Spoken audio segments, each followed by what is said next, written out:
आप राहुल जी के बयान से गुस्से में हैं, आप सैम पित्रोदा के बयान से गुस्से में हैं, आप मनमोहन सिंह जी के बयान से गुस्से में हैं, लेकिन क्या आप जानते हैं कि 10 कानून भारत में पहले ही चल रहे हैं जो भारत की संपत्ति को विदेशी रिलीजन वालों को बांटने के लिए बनाए गए थे।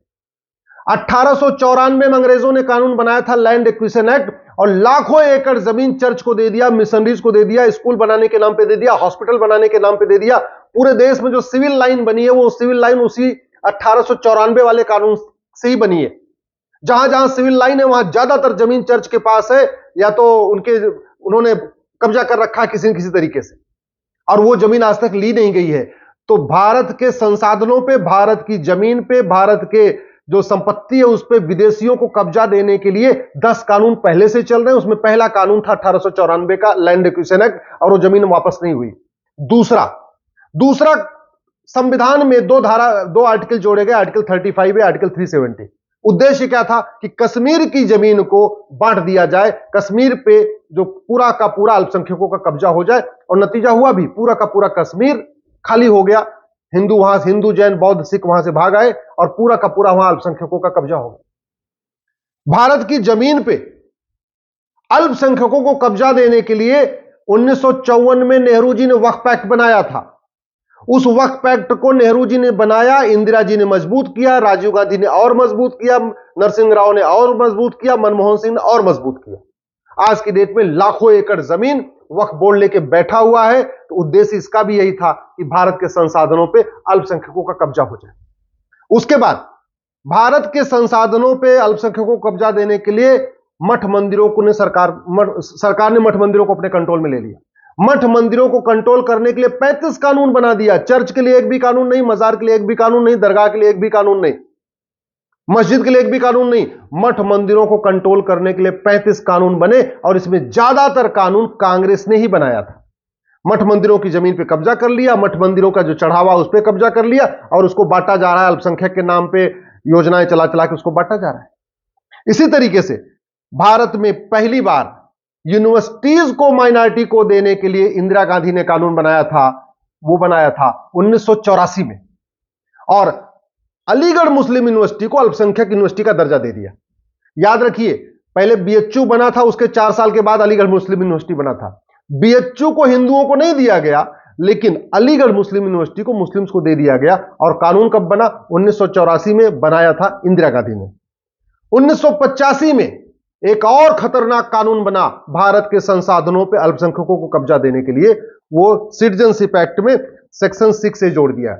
ये जोड़ा था राजीव गांधी ने, और एक ही झटके में सेक्शन 6 से जोड़ के असम में लगभग 60 लाख बांग्लादेशियों को नागरिकता प्रदान कर दिया। और नागरिकता प्रदान करने का मतलब कि भारत के संसाधनों पे घुसपैठियों का कब्जा हो गया। उसके बाद 1991 में प्लेस ऑफ वर्शिप एक्ट बना। प्लेस ऑफ वर्शिप एक्ट बना के बाबर, हुमायूं, तुगलक, गजनी, गोरी ने जितने हमारे मंदिरों पे कब्जा किया था उन सबको लीगलाइज कर दिया गया। उद्देश्य क्या था कि जितने हमारे मंदिर हैं उस पे किसका कब्जा हो जाए? अल्पसंख्यकों का। उसके बाद 1992 में एक और कानून बना, नेशनल माइनॉरिटी कमीशन एक्ट। इस कानून को बना के भारत में एक अल्पसंख्यक आयोग बनाया गया। बाद में अल्पसंख्यक कल्याण मंत्रालय भी बनाया गया। उद्देश्य क्या था कि भारत की संपत्तियों पे अल्पसंख्यकों का कब्जा हो जाए। उसके बाद 2004 में एक national minority commission education institution act बनाया गया, और भारत में बहुत सारी यूनिवर्सिटीज को अल्पसंख्यक यूनिवर्सिटी का दर्जा दिया गया। कहने को उसको माइनॉरिटी यूनिवर्सिटी का दर्जा दिया गया, वास्तव में उसको मुस्लिम यूनिवर्सिटी का दर्जा दिया गया। उद्देश्य क्या था कि भारत के ज्यादातर यूनिवर्सिटीज पे, बहुत सारे कॉलेजों पे अल्पसंख्यकों का कब्जा हो जाए, मुस्लिम्स का कब्जा हो जाए।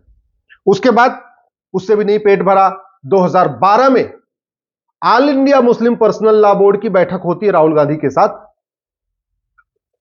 All India Muslim personal law board कहता है कि आप मदरसों को राइट टू एजुकेशन के दायरे से बाहर निकालिए, और तुरंत राइट टू एजुकेशन एक्ट में एक से धारा जोड़ी जाती है और मदरसों को राइट टू एजुकेशन एक्ट से बाहर निकाल दिया जाता है। उद्देश्य क्या है कि ज्यादा से ज्यादा मदरसे खुले, मदरसों की कोई ऑडिट ना हो, मदरसों पे सरकार का कोई कंट्रोल ना हो, और मदरसे खुलते चले जाएं, और जितना ज्यादा मदरसा उतना ज्यादा भारत की संपत्ति पे उस मुस्लिम का कब्जा।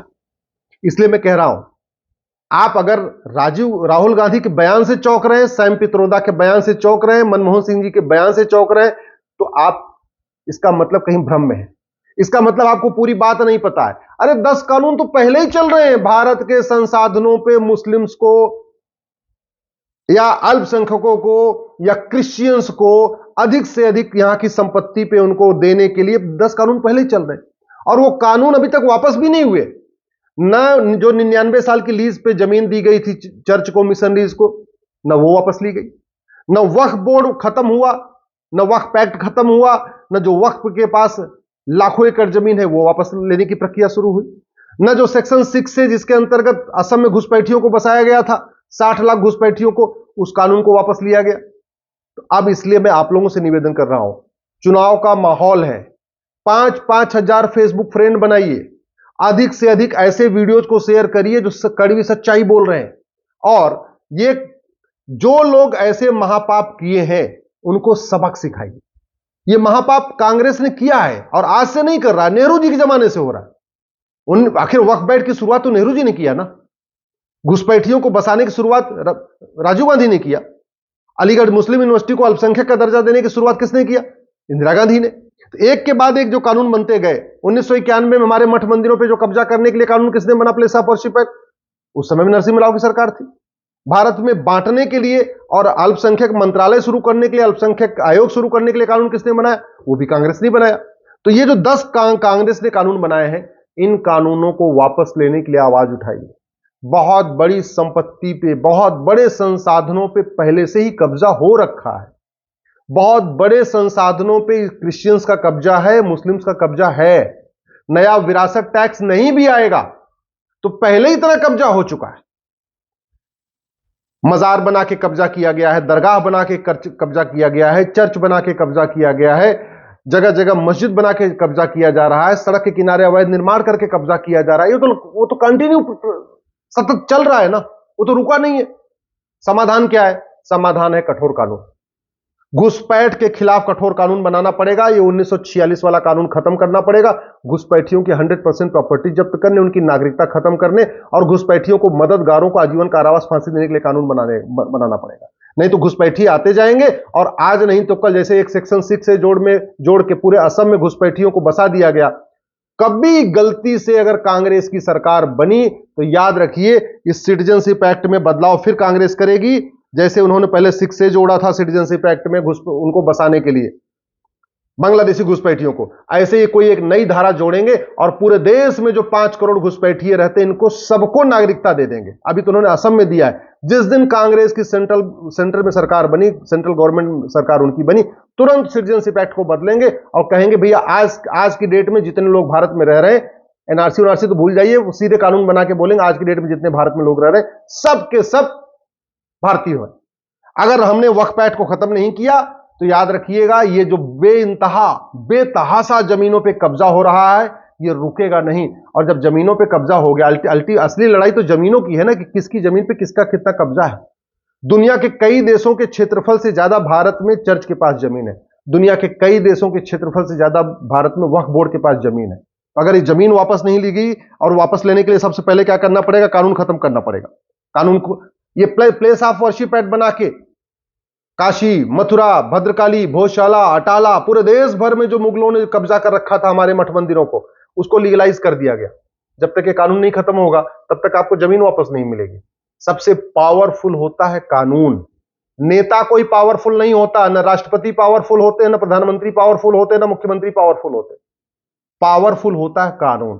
भारत में कानून का राज है। जब तक ये घटिया कानून चलते रहेंगे तब तक 1 इंच जमीन आपको वापस नहीं मिलेगी। अगर आपको जमीन वापस लेनी है, वक्फ बोर्ड से जमीन वापस लेनी है, तो वक्फ बोर्ड को खत्म करना पड़ेगा, वक्फ एक्ट को खत्म करना पड़ेगा।